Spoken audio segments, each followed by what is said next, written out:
Kwa jina la Baba na la Roho Mtakatifu, amina. Tumsifu Yesu Kristo milele, amina.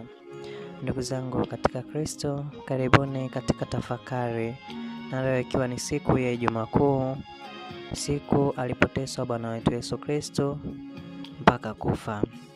Na siku hii ya leo kanisa zima ulimwenguni haliazimishi misa, bali inazimishwa ibada, na sakramenti zote hazitolewi isipokuwa mpako wa wagonjwa.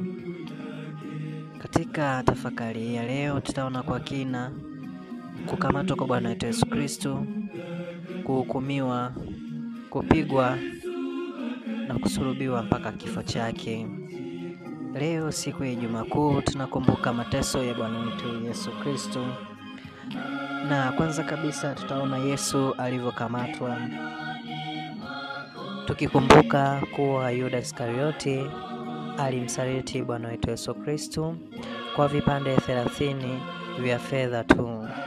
Leo Bwana wetu Yesu Kristo anakamatwa na kupelekwa mbele ya Pilato na kuhukumiwa afe. Siku hii ya leo Bwana wetu Yesu Kristo anatuonesha ni kwa namna gani Petro alimkana, kama alivyokwisha sema kuwa Petro atamkana mara 3 kabla ya jogoo kuwika. Na siku ya leo Bwana wetu Yesu Kristo anadhihirisha hilo pale Petro anapomkana mara 3 kabla ya jogoo kuwika. Hii inatufundisha kuwa hata sisi katika maisha yetu tunamkana Kristo, tunakataa kumshuhudia Kristo kwa watu. Ni mifano mingi inaweza kutolewa ni kwa namna gani tunamkana Bwana wetu Yesu Kristo na tunashindwa kumshuhudia kwa watu. Mfano mzuri ni pale mtu anapoenda kula chakula hotelini au mgawani. Walio wengi wanashindwa kumshuhudia Yesu Kristo wakiwa katika migahawa na hoteli hizo kwa kufanya ishara ya msalaba, kuombea chakula.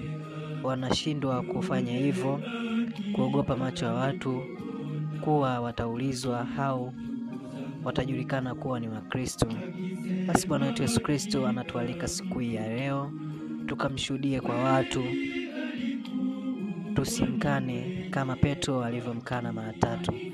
Na vile vile tunaona baada ya Bwana wetu Yesu Kristo kufariki, Nikodemu aliyekuwa mwanafunzi wake alikuwa akijificha, hakutaka kuonekana kuwa ni